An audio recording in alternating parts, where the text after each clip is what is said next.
مہذب قومیں جو ہوتی ہیں وہ ہمیشہ تجارتی شاہراہوں کو کیا کرتی ہیں؟ محفوظ بناتی ہیں، کیونکہ ایسی شاہراہوں سے انسان کی ضرورت ریلیٹڈ ہوتی ہے. لیکن ایسی صورتحال میں اب کیا کہا جائے جب یہ سب کچھ اخلاقیات کے نام پہ ہی کیا جا رہا تھا، یعنی رسول اللہ کی اخلاقیات یہ کہہ رہی تھی کہ کفار مکہ کے قافلے لوٹو، اور یہ کارنامہ سر انجام دینے والا کوئی اور نہیں تھا بلکہ رسول اللہ، جنہیں کہ دنیا میں رحمت العالمین اور دنیا کی انسان کی اصلاح کے لیے لایا گیا، وہ خود ہی کفار مکہ کے قافلے لوٹنے کا یعنی چوری کرنے پر لوگوں کو آمادہ کرتے ہوئے نظر آتے ہیں. ایک طرف رسول اللہ کہتے ہیں کہ اگر میری بیٹی فاطمہ بھی چوری کرے تو اس کا ہاتھ کاٹ دیا جائے، تو رسول اللہ خود قافلے لوٹ رہے ہیں، ڈاکے مار رہے ہیں. تو اس سے صاف معلوم ہوتا ہے کہ جی ہجرت کا اصل مقصد مسلمانوں کے لیے کسی پرامن رہنے کی جگہ کو حاصل کرنا نہیں ہے، بلکہ ان کے لیے ایک محفوظ چھاونی حاصل کرنا ہے جہاں سے پھر دوسروں کے خلاف اس طرح کی جاہریت کو عملی جامہ پہنا دیا جائے. محدثین یعنی حدیث کے کہنے والے، سیرت نگار یعنی رسول اللہ کی سیرت کو بتانے والے، اور تاریخ اسلام لکھنے والے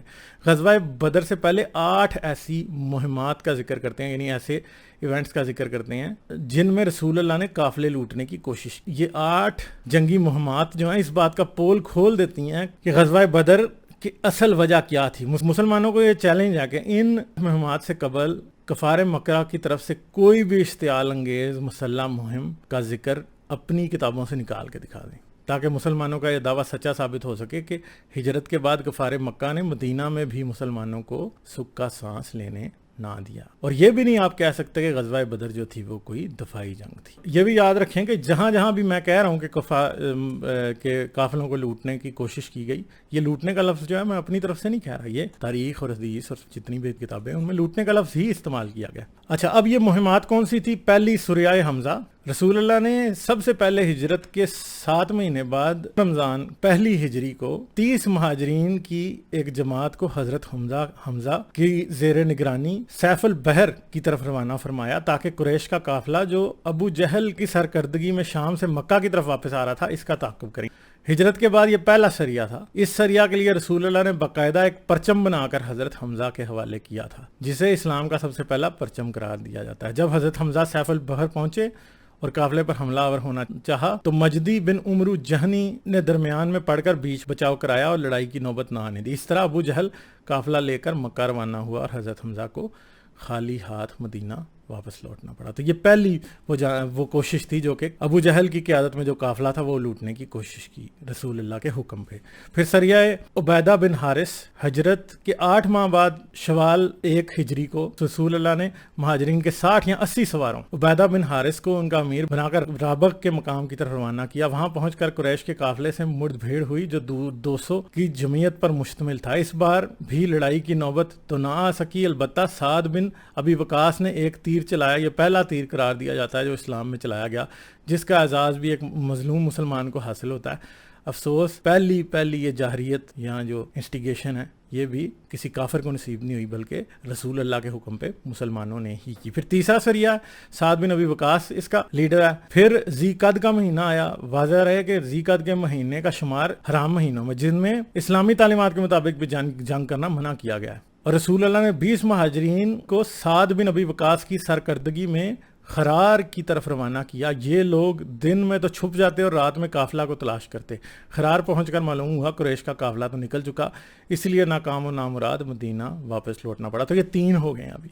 پھر غزوہ ابوا. عام طور پر مسلمانوں کو یہی معلوم ہے کہ غزوہ بدر وہ پہلا غزوہ تھا جس میں رسول اللہ نے خود شرکت کی تھی، لیکن سیرت کی تمام تر معتبر کتابوں کے مطابق غزوہ ابوا کو رسول اللہ کا پہلا غزوہ ہونے کا شرف و اعزاز حاصل ہے. 60 مہاجرین کے ہمراہ قریش کے ایک قافلے کی آمد کی خبر پا کر رسول اللہ اسے لوٹنے کی غرض سے روانہ ہوئے. افسوس جب آپ ابوا پہنچے تو قریش کا قافلہ نکل چکا تھا، اس لیے مال غنیمت حاصل کیے بغیر ہی مدینہ واپس آ گئے. اسی غزوہ کو غزوہ ودان بھی کہا جاتا ہے کیونکہ ابوا اور ودان قریب مقام ہیں جن کے درمیان 6 میل کا فاصلہ ہے. یہ مہم 15 روز پر مشتمل تھی. تو 15 روز رسول اللہ اس قافلے کے پیچھے مارے پھرتے رہے مگر یہ قافلہ ان کو نہیں ملا اور آخرکار یہ واپس آ گئے. پھر 5واں ہے غزوہ بوات. اس میں بھی رسول اللہ نے خود شرکت کی. اگلے ماہ یعنی ربیع الاول یعنی اس سے اگلے مہینے رسول اللہ کو پھر وحی کے ذریعے بتایا جا رہا ہے. اطلاع ملی کہ قریش کا ایک تجارتی قافلہ مکہ جا رہا ہے، اس لیے آپ 200 کا لشکر لے کر اس قافلے پر حملے کی غرض سے بوات کی طرف روانہ ہوئے. قریش کے اس قافلے میں 2500 اونٹ تھے اور امیہ بن خلف اس قافلے میں موجود تھے. قافلے کے کل شرکا کی تعداد 100 تھی. بوات پہنچ کر معلوم ہوا کہ قافلہ تو رسول اللہ کے بوات پہنچنے سے پہلے ہی وہاں سے آگے روانہ ہو چکا ہے, اس لیے بغیر جدال و قتال کے واپس مدینہ لوٹنا پڑا. تو دیکھیں جی, پھر رسول اللہ نے یہ 5واں قافلہ لوٹنے کی کوشش کی, ٹھیک ہے. پھر اس کے بعد چھٹا غزوہ عشیرہ, اس میں پھر اب رسول اللہ خود شامل ہوئے. جمادی الاولیٰ میں آپ نے 200 مہاجرین کو لے کر قریش کے قافلے پر حملہ کرنے کے لیے عشیرہ کی طرف خروج کیا جو ینبوع کے قریب ہے. اس مہم میں 30 اونٹ ہمراہ تھے. اس بار پھر حسب سابق رسول اللہ کے ہدف تک پہنچنے سے پہلے ہی کئی روز پیشتر قافلہ آگے نکل چکا تھا. چنانچہ مشیت یزدی کے خلاف بغیر مال غنیمت حاصل کیے مدینہ واپس لوٹنا پڑا. تو پھر نہیں ہوا. اب پھر 7واں غزوہ صفوان ہے, ٹھیک ہے جی. غزوہ عشیرہ سے واپسی کے بعد تقریباً 10 روز یعنی 10 روز انتظار کیا. یعنی اب آپ ایک بات سوچیں کہ اتنی ایک کنٹینیوٹی کے ساتھ ہم 7 پارٹیاں ایسی بنائی ہیں جو قافلہ لوٹنے جا رہی ہیں. تو اب مجھے آپ یہ بتائیں کہ رسول اللہ کا پھر کاروبار کیا تھا؟ قافلے لوٹنا کاروبار تھا نا اس وقت پہ رسول اللہ کا, یہی ان کا پیشہ تھا. تو غزوہ عشیرہ سے واپسی کے بعد تقریباً 10 روز رسول اللہ نے مدینے میں گزارے ہوں گے کہ قرظ بن جابر فہری نے مدینہ سے باہر ایک چراگاہ پر حملہ کیا اور اونٹ اور بکریاں لوٹ کر لے گیا. رسول اللہ یہ خبر سن کر اس کے تعاقب میں روانہ ہوئے اور مقام صفوان تک گئے, مگر آپ کے اس مقام تک پہنچنے سے پہلے ہی قرظ یہاں سے نکل چکا تھا. اس لیے مدینہ واپس لوٹتے ہی بنی صفوان نامی یہ مقام بدر کے قریب ایک جگہ ہے, اس لیے اس غزوہ کو بدر اولیٰ یا بدر صغریٰ بھی کہا جاتا ہے. یعنی اب یہ ایک جو کافر تھا مکہ کا, اس نے حملہ کر کے ان کی بکریاں شکریاں لوٹ لیں. اب آگے قرظ نے کیوں ایسا کیا یہ بھی لکھا ہے. قرظ بن جابر فہری کی جانب سے مدینہ کی چراگاہ پر حملہ ایک واحد مہم ہے جس کے بارے میں کہا جا سکتا ہے کہ کفار مکہ کی جانب سے مدینہ کے خلاف رونما ہوئی. لیکن اول تو یہ اہل مکہ کی قیادت کی طرف سے باقاعدہ کوئی مہم نہیں تھی, کیونکہ وہ خود ہی کر رہا تھا, اس نے کوئی ابو جہل سے یا فلانم کہاں سے اجازت نہیں لی تھی. دوسری یہ بات کہ قرظ بن فہری مسلمانوں کی جانب سے قریش کے قافلے کے بار بار تعاقب سے سخت سیخ پا تھا, کیونکہ اسے غصہ تھا یار یہ بار بار پیچھے آ رہے ہیں, قافلے لوٹنے کی کوشش کر رہے ہیں, تو اب ہم بھی ذرا ان کو مزہ چکھائیں. اس نے اپنی جانب سے مسلمانوں کو ڈرانے کی کوشش کی. اگر قریش کے قافلوں کا تعاقب جاری رکھا گیا تو قریش بھی مسلمانوں کو نقصان پہنچانے کا حق رکھتے ہیں. زیادہ سے زیادہ اسے قرظ بن جابر فہری کا غصے میں ذاتی اور پرسنل ایکٹ قرار دیا جا سکتا ہے. پھر 8واں سریہ عبداللہ بن جہش.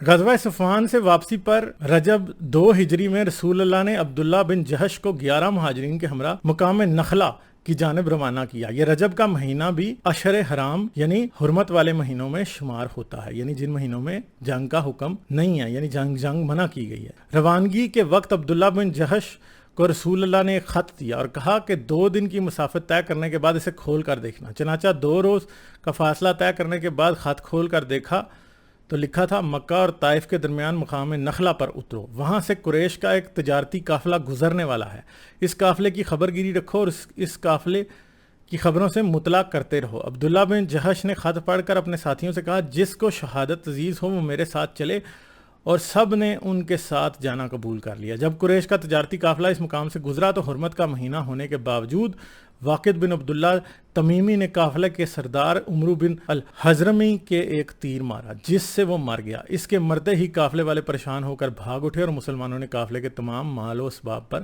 قبضہ کر لیا اور اہل قافلہ میں سے عثمان بن عبداللہ اور حکم بن کسان کو گرفتار کر لیا. عبداللہ بن جہش نے اس مال غنیمت کو 5 حصوں میں تقسیم کیا. 4 حصے جنگ کرنے والوں کو دیے اور 1 حصہ خمس یعنی 5واں حصہ رسول اللہ کے لیے رکھا. ابن شام کہتے ہیں یہ پہلی غنیمت تھی جو مسلمانوں کے ہاتھ آئی, اور عمرو بن حضرمی وہ پہلا شخص تھا جو مسلمانوں کے ہاتھ سے قتل ہوا, اور عثمان بن عبداللہ اور حکم بن کسان پہلے قیدی تھے جو مسلمانوں نے گرفتار کیے. ابن شام کے الفاظ پر غور کر لیجئے اور پھر فیصلہ کیجئے کہ جارحیت کرنے والا کون ہے. تو اب سمجھیں اس بات کو. ہجرت کے بعد رسول اللہ نے مسلسل قریش کے تجارتی قافلوں کو لوٹنے کی کوشش کی, انہیں ہراس کیا, جبکہ اس دوران سوائے قرظ بن جابر فہری والے انفرادی واقعہ کے جو اس کا پرسنل ایکٹ تھا, قریش کی جانب سے کوئی بھی ایسا کام نہیں کیا گیا جس کی وجہ سے مسلمانوں کو کوئی نقصان ہوا ہو, اور کسی بھی قسم کا انہوں نے چیزوں کو طول دینے کی کوشش نہیں کی. اس ساری تفصیل کو جاننے کے بعد مسلمان کیسے کہہ سکتے ہیں کہ غزوہ بدر کوئی دفاعی جنگ تھی، یا پھر اہل مکہ جو مکہ والے تھے انہوں نے مدینے میں مسلمانوں کا جینا حرام کیا ہوا تھا. اور یہ بھی نہیں کہا جا سکتا کہ مسلمانوں کی جتنی مہمیں تھی وہ ساری کی ساری ڈیفینسو تھی، بلکہ یہ سب کچھ اوفینسو تھا. اب ذرا غزوہ بدر جو ہے اس کی طرف بھی دیکھ لیتے ہیں، کیونکہ جنگ بدر مسلمانوں کی طرف سے اہل مکہ کی جاہریت کے مقابلے کے لیے کوئی ڈیفینسو جنگ نہیں تھی، بلکہ یہ بھی ایک ٹوٹلی اوفینسو چیز تھی. غزوہ بدر سے متعلق ابن اسحاق کیا کہتا ہے؟ پھر یہ خبر رسول اللہ کے گوش گزار ہوئی کہ ابو سفیان ملک شام سے قریش کا بہت بڑا قافلہ لے کر آ رہا ہے، جس میں قریش کا بہت کثیر مال تجارت ہے اور 30 یا 40 قریش کے آدمی ہیں. جب رسول اللہ نے ابو سفیان کے شام سے آنے کی خبر سنی تو مسلمانوں سے فرمایا کہ قریش کا قافلہ ملک شام سے بہت سے مال کے ساتھ آ رہا ہے، تم اس سے جنگ کے واسطے چلو کہ خدا ان کا مال تم کو دلوا دے گا. ابو سفیان جب مدینہ کے قریب پہنچا تو ہر ایک آتے جاتے شخص سے رسول اللہ کا حال دریافت کرتا تھا، کیونکہ اس کو رسول کریم کی طرف سے فکر لگا ہوا تھا. چنانچہ ایک شخص سے اس کو خبر پہنچی کہ آپ صلی اللہ علیہ وسلم نے قافلے کے لیے ساتھیوں کو نکلنے کی دعوت دی ہے. چنانچہ اس وقت اس نے زمزم بن عمرو غفاری کو کچھ مزدوری دے کر مکہ روانہ کیا تاکہ قریش کو بہت جلد اپنے قافلے کی حفاظت اور حمایت کے لیے بھیج دے. چنانچہ زمزم بن عمرو فوراً نہایت سرت کے ساتھ روانہ ہوا، مکہ پہنچا اور اس نے غل مچایا اور اپنے اونٹ کا کجاوا الٹا کر اور کرتا پھاڑ کر کہہ رہا تھا، اے گروہ قریش، التیمت تمہارے مال ابو سفیان کے ساتھ ہیں اور محمد نے ان کو لوٹنے کا ارادہ کیا ہے، تم جلد ابو سفیان کی مدد کو پہنچو. ابن اسحاق جو لکھتا ہے اس سے بہت سی باتیں یہاں پہ کلیئر ہو جاتی ہیں. پہلی بات یہ ہے کہ غزوہ بدر کا اصل مقصد مسلمانوں کی طرف سے قریش کے تجارتی قافلے کو لوٹنے کی کوشش تھا، نہ کہ قریش کی طرف سے مسلمانوں کے خلاف کسی قسم کی کوئی ملٹرسٹک ایکٹ تھا. مسلمان کہتے ہیں کہ 313 نے 1000 کو شکست دے دی. اب آگے ڈیٹیلز دیکھیں تو یہاں یہ سمجھ آ جاتی ہے کہ 313 اصل میں 30 یا 40 افراد پر مشتمل ایک تجارتی قافلے کو لوٹنے کے لیے نکلے تھے، نہ کہ کسی ملٹری پاور یا ملٹری گروپ سے لڑنے کے لیے. وہ تو چونکہ ابو سفیان اپنا تجارتی قافلہ اپنی دانش مندی سے بچا کر مکہ تک پہنچنے میں کامیاب ہو گیا، ورنہ ان 313 کا اصل منصوبہ تو 30 یا 40 لوگوں پر مشتمل ایک تجارتی قافلے کو لوٹنا اور انہیں قتل کرنا تھا. رسول اللہ تیسری پھر بات یہ ہے کہ رسول اللہ کا یہ فرمان، تم اس سے جنگ کے واسطے چلو کہ خدا ان کا مال تم کو دلوا دے گا، غزوہ بدر کے تمام اغراض و مقاصد بہت اچھی طرح سے بیان کر دیتا ہے. پھر چوتھی بات ہے، قریش مکہ زمزم بن عمرو غفاری کی اطلاع پہ اپنے اموال بچانے اور ابو سفیان کی مدد کے لیے مکہ سے روانہ ہوئے تھے، نہ کہ مدینے پر یلغار کرنے کے لیے. جبکہ مسلمانوں کی طرف سے یہ جھوٹا پروپیگنڈا کیا جاتا ہے قریش مکہ براہ راست مدینہ پر حملہ آور ہونے کے ارادے سے مکہ سے روانہ ہوئے تھے. پھر ابن شام مزید لکھتا ہے، پھر آپ صلی اللہ علیہ وسلم نے سب کی طرف مخاطب ہو کر فرمایا، اے لوگو، جس کی رائے ہو بیان کرو، اور اس سے آپ کا منشا انصار کی رائے لینا تھا. حضور اکرم کو یہ اندیشہ تھا کہ انصار شاید میری اس مدد پر کفایت کریں گے. جو دشمن میرے اوپر مدینہ میں چڑھ آئے اس سے مجھے بچائیں، اور جب میں اپنے دشمنوں پر حملہ کرنے کے لیے نکلوں تو اس میں شریک نہ ہوں. کیونکہ ان کے ساتھ یہی کانٹریکٹ تھا کہ اگر کوئی مدینہ میں رسول اللہ پہ حملہ کرنے آئے گا تو یہ رسول اللہ کو پروٹیکٹ کریں گے، مگر اوفینسو جنگوں کی کوئی بات نہیں ہوئی تھی. یہاں دیکھ لیں، خود رسول اللہ دشمن پر حملہ آور ہونے کا ذکر کر رہے ہیں، نہ کہ کسی قسم کے ڈیفنس کا. اور رسول اللہ کو یہ شک تھا کہ انصار نے جس بات پہ بیعت کی ہے اس کے علاوہ وہ ان کے ساتھ شامل نہیں ہوں گے. لیکن یہاں تو رسول اللہ جو دشمن پہ جا رہے تھے حملہ کرنے، انہیں یہ بھی شک تھا کہ شاید انصار ان کے ساتھ نہیں ملیں گے. پھر ابن اسحاق پھر آگے اور مزید لکھتا ہے، جب ابو سفیان اپنے قافلے کو لے کر نکل گیا اور اس کو یقین ہو گیا کہ اب میں غازیان اسلام کی دستبرد سے بچ گیا ہوں، اس نے قریش کو کہلا بھیجا، جس قافلے کی مخالفت اور حمایت کے واسطے تم آئے تھے وہ قافلہ اب دشمن کی زد سے محفوظ نکل گیا ہے، لہٰذا تم بھی واپس مکے چلے جاؤ. ابو جہل نے کہا، ہم ابھی مکہ نہ جائیں گے، ہم بدر میں چل کر خوب اونٹ ذبح کریں گے اور 3 روز وہاں رہ کر خوب کھانے کھائیں گے اور شرابیں اڑائیں گے اور ناچ رنگ دیکھیں گے، تاکہ ہمارے اس کروفر کے ساتھ آنے کو دیکھ کر تمام عرب ہم سے خوف کریں اور جانے کہ ہاں قریش ایسے ہیں. کیونکہ ان دنوں میں بدر کے میدان میں بازار لگتا تھا اور عرب کے ہر ایک شہر کے لوگ یہاں آ کر جمع ہوتے اور خرید و فروخت کرتے تھے. ابن اسحاق کے اس بیان سے مزید اس امر کی تائید ہوتی ہے کہ قریش مکہ کا جنگ و جدال کا کوئی ارادہ ہی نہیں تھا. ابو سفیان نے خود پیغام بھیجا تھا کہ قافلہ مدینہ پہنچ گیا، اب تم واپس چلے جاؤ. اور عمرو بن ہشام یعنی ابو جہل جو تھا وہ بدر جانا چاہتا تھا اور وہ بدر کے بازار میں شرکت کر کے وہاں ایک میلہ لگانا چاہتا تھا تاکہ سارے عربوں کو یہ معلوم ہو جائے کہ قریش جو ہیں وہ بڑے طاقتور ہیں۔ تو پھر ابو جہل کی یہ جو ساری داستان ہے یہ سن کر اخنس بن شریک بن عمرو بن وہب ثقفی نے، جو بنی زہرہ کا حلیف تھا یعنی ان کا ساتھی تھا، مقام حجفہ میں اپنی قوم سے کہا کہ اے بنی زہرہ، اللہ تعالیٰ نے تمہارے مال اور تمہارے آدمی یعنی مخرمہ بن نوفل کو جو ابو سفیان کے ساتھ تھا نجات دے دی۔ اب تمہیں کیا ضروری ہے کہ تم خام خواہ پریشان ہو؟ جس کام کی خاطر تم آئے تھے وہ کام ہو گیا۔ میرے نزدیک یہی مناسب ہے کہ تم اس ابو جہل کے کہنے میں نہ آؤ اور اپنے گھر کو چل دو۔ چنانچہ بنو زہرہ کے تمام لوگ اور بنی عدی بن کعب کے سب لوگ مکہ کو واپس ہو لیے۔ بدر میں ان میں سے ایک بھی شریک نہ ہوا۔ اس طرح طالب بن ابی طالب بھی چند لوگوں کے ساتھ مکہ کو واپس ہو گئے، کیونکہ قریش نے ان سے کہا تھا کہ اے بنی ہاشم، اگرچہ تم ہمارے ساتھ چلے آئے ہو مگر تمہارے دل محمد ہی کی طرف ہے۔ باقی قبائل قریش بدر کی طرف ابو جہل کی سرکردگی میں روانہ ہوئے۔ اب سیرت ابن ہشام کی روشنی میں آپ دیکھیں کہ کیسے ہو سکتا ہے کہ مسلمانوں کے 313 تھے اور ان کے 1000 تھے، لیکن یہ نہیں بتایا جاتا کہ جنگ سے پہلے ہی قریش کے قافلے سے بنو زہرہ، بنو عدی، بنو کعب کے تمام لوگ اور طالب بن ابی طالب اپنے ساتھیوں کے ساتھ جنگ سے قبل ہی مکہ چلا گیا تھا۔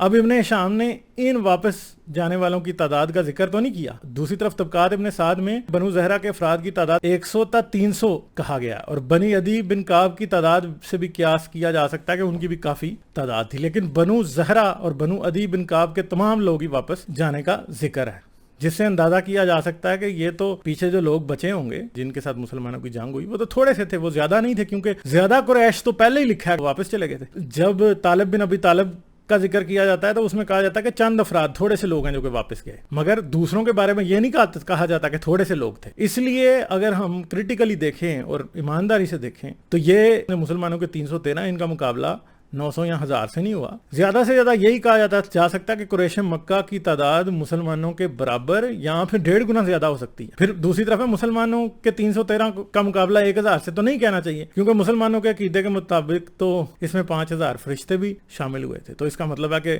پھر جتنے بھی لوگ تھے کفار مکہ وہ تو بےچارے ایک سیریس ڈس ایڈوانٹیج پہ تھے، تو ان کے پاس تو کوئی چانس ہی نہیں تھا مسلمانوں سے جیتنے کا۔ تو یہ سارا مسئلہ ہے۔ بیسیکلی اس ویڈیو میں میں نے جو ہے وہ غزوہ بدر کی سٹوری بتانا میرا مقصد نہیں تھا، بلکہ میرا مقصد یہ بتانا تھا کہ وہ کیا باتیں تھیں جن کی وجہ سے یہ غزوہ بدر تک پہنچ کے وہاں پہ ایک جنگ اور خون بہایا گیا، وہ کس وجہ سے ہوئی۔ اور اس ساری باتوں میں آپ کو بڑے اچھے طریقے سے یہ نظر آ رہا ہے کہ یہ سب چیزوں کے جو پرپیٹریٹر ہیں، یہاں جو شرارتی لوگ نظر آتے ہیں، جو شر پھیلانے والے نظر آتے ہیں، وہ مسلمان ہیں۔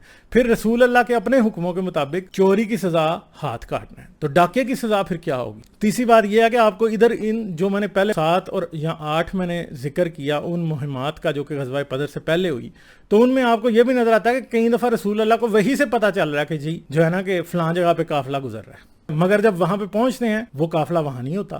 تو میں تو یہ سوچتا ہوں کہ وہ لوگ جو کہ رسول اللہ کے کہنے پہ وہاں پہ چل رہے تھے اور انہیں بتا رہے تھے رسول اللہ کہ مجھے وحی کے ذریعے پتہ لگا، تو ان لوگوں کو نے کبھی یہ کیوں نہیں سوچا کہ بھائی اس کو وحی کے ذریعے پتہ لگا اور بات غلط ہو گئی ہے؟ ظاہری بات ہے کہ جن قافلوں کی خبر وحی کے ذریعے دی گئی تھی ان قافلوں کو تو 100% لوٹنا چاہیے تھا، مگر ایسا نہیں ہوا۔ اور آخری جو 8ویں مہم تھی جو کہ سریہ عبداللہ بن جہش تھا، اس میں ہی صرف مسلمانوں کے ہاتھ کوئی مال آیا اور پہلی دفعہ مسلمانوں نے مال لوٹا اور اس میں سے 5واں حصہ جو ہے رسول کو دیا گیا۔ تو یہ غزوہ بدر کے غراض و مقاصد ہیں اور یہ اس کی وجوہات ہیں جو اس تک لیڈ کرتی ہیں، اور ان میں کہیں بھی یہ نظر نہیں آتا کہ رسول اللہ کسی طرح کی ڈیفینسو جنگ لڑ رہے تھے، بلکہ ہر طرف سے یہی نظر آتا ہے کہ رسول اللہ جو ہے مکمل شرارت کے موڈ میں تھے، بلکہ ایک لٹیرے اور ڈاکو والا سلسلہ، کیونکہ ظاہری بات ہے کہ ایک تقریباً سال سوا سال کے عرصے میں آپ نے 8 ایسی مہمات کرنے کی کوشش کی جدھر آپ نے قافلوں کو لوٹنے کی کوشش کی، تو پھر آپ سوچیں کہ ایک علاقے میں بیٹھے ہوئے لوگ اگر اتنی دیر سے قافلے ہی لوٹنے کی کوشش کر رہے تھے تو ان کا پھر پیشہ کیا تھا؟ پھر وہ ڈاکو ہی تھے نا، تو آپ پھر یہ تو نہیں کہہ سکتے بڑے اچھے لوگ تھے۔ سمجھ میں تو پھر یہی آتا ہے کہ یہ بیسیکلی ڈاکو تھے اور کچھ بھی نہیں تھا۔ تو چلیں جی، امید ہے آپ کو اس ویڈیو سے کافی نئی چیزیں پتہ چلی ہوں گی۔ مجھے اجازت دیں، پھر ملیں گے کسی نئی ویڈیو میں کسی نئے ٹاپک کے ساتھ۔ میری ویڈیوز کو دیکھتے رہنے کے لیے چینل کو سبسکرائب کریں اور گھنٹی کا بٹن دبا کر آل نوٹیفیکیشنز پر کلک کر لیں تاکہ آپ سے فیوچر میں کوئی بھی نوٹیفیکیشن مس نہ ہونے پائے۔ اس کے ساتھ ساتھ مجھے اور میرے چینل کو سپورٹ کرنے کے لیے پیٹریون پر میرے چینل کے ممبر بنیں۔ اس ویڈیو کو لازماً لائک کریں اور کومنٹ میں اپنی رائے کا اظہار ضرور کریں تاکہ آپ کا فیڈ بیک مجھ تک پہنچ سکے۔